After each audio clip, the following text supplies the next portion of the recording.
शेतकरी बंधूंनो नमस्कार. एकूणच आपण आपल्या प्लॉटमध्ये सुरुवातीच्या स्टेजला असेल, मधल्या स्टेजला असेल किंवा शेवटच्या स्टेजला असेल, जे आपण सीवीड एक्स्ट्रॅक्ट म्हणून आपल्याला मार्केट्समध्ये भेटत असते किंवा त्याला मराठीमध्ये आपण समुद्री शेवाळ असं म्हणत असतो. त्याचा वापर करत असतो. मुळातच हे समुद्री शेवाळ म्हणजे काय आहे? त्याचे फायदे कोणकोणते पिकावरती होतात? कोणत्या स्टेजला वापरलं पाहिजे? त्याच्यामध्ये कोणकोणते घटक असतात? आणि एकूणच समुद्र शेवाळाचं माध्यमातून आपण आपल्या पिकामध्ये उत्पादन कसं आहे ते वाढवू शकतो. ह्या सर्व गोष्टींची चर्चा आपण या व्हिडिओच्या माध्यमातून बघणार आहे. व्हिडिओ अगदी शेवटपर्यंत बघा. आता मुळातच समुद्री शेवाळ याचे म्हणजे काय? समुद्री शेवाळ म्हणजे काय?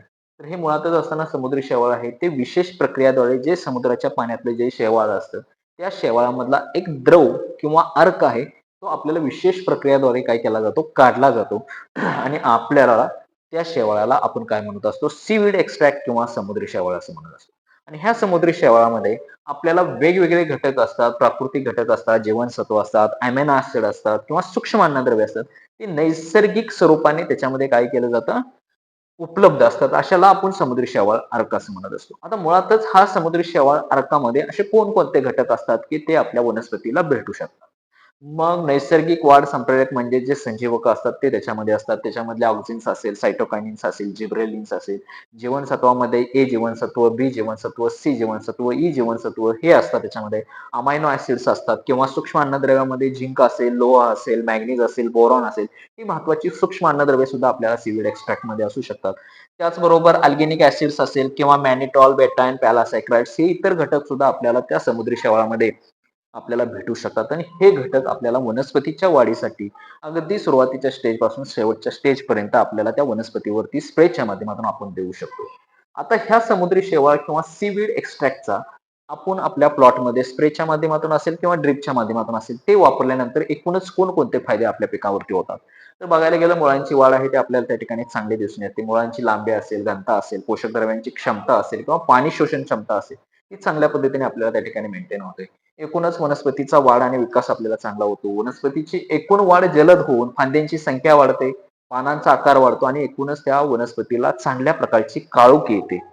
त्याचबरोबर ताण सहनशक्ती वाढवते. मुळातच सीव्हीड एक्स्ट्रॅक्ट किंवा समुद्री शेवाळ हे मोस्टली आपण वनस्पतीवरती महत्वाचा उद्देश काय असतो?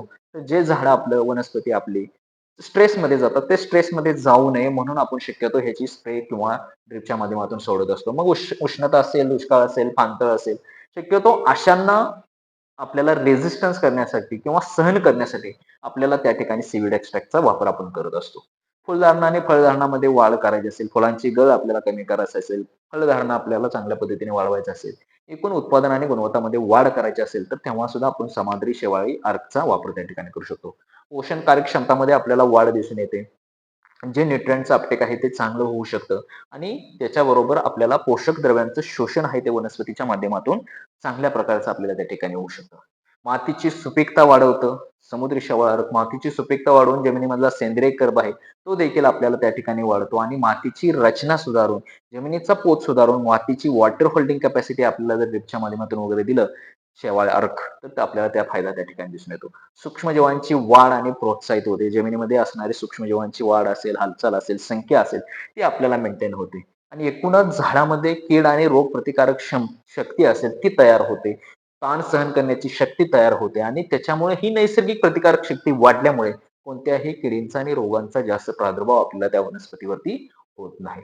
उत्पादनामध्ये वाढ असेल, गुणवत्ता असेल, फळांची क्वालिटी असेल, साईज असेल, लस्टर असेल, ते त्या ठिकाणी आपल्याला दिसून येतं आणि मुळातच असताना हे जे समुद्री शेवाळ अर्क आहे, ते कसं आहे पर्यावरणपूरक आणि नैसर्गिकरित्या तयार केलेलं आहे. त्याच्यामुळे आपल्याला निसर्गावरती किंवा आपल्याला कोणताही त्याच्यावरती रेसिड्युअल इफेक्ट आपल्याला राहत नाही. आता हे वापरत असताना वापरण्याची पद्धत कशी आहे? समुद्री शेवाळ अर्क आपण एक फवारणीच्या माध्यमातून असेल, ड्रिपच्या माध्यमातून असेल किंवा मातीमध्ये आपण ते डायरेक्ट अप्लाय करू शकतो. फवारणीच्या माध्यमातून ही फवारणी करू शकतो आपण किंवा ड्रिपद्वारे आपल्याला ते सोडून आपल्याला जमिनीची पोषकता असेल, वनस्पतीची चांगल्या पद्धतीने आपल्याला रिझल्ट आहे, ते त्या ठिकाणी दिसून येतो. मातीमध्ये सुद्धा आपण डायरेक्ट ते मिक्स करू शकतो.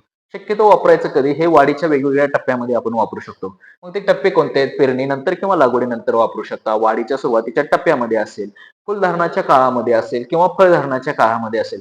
शक्यतो जेव्हा आपल्याला झाड स्ट्रेसमध्ये गेलेलं असेल, उष्णता जास्त असेल किंवा ताण सहन करण्याची शक्ती त्या झाडामध्ये नसेल, तर तेव्हा त्या स्टेजला वापरू शकता. तर ह्या प्रत्येक स्टेजला आपण हे सीव्हीड एक्स्ट्रॅक्ट किंवा आपल्याला समुद्री शेवाळाचा अर्क त्या ठिकाणी वापरू शकतो. आता हे वापरत असताना शक्यतो कोणती काळजी घेतली पाहिजे किंवा कोणत्या गोष्टी लक्षात असल्या पाहिजे?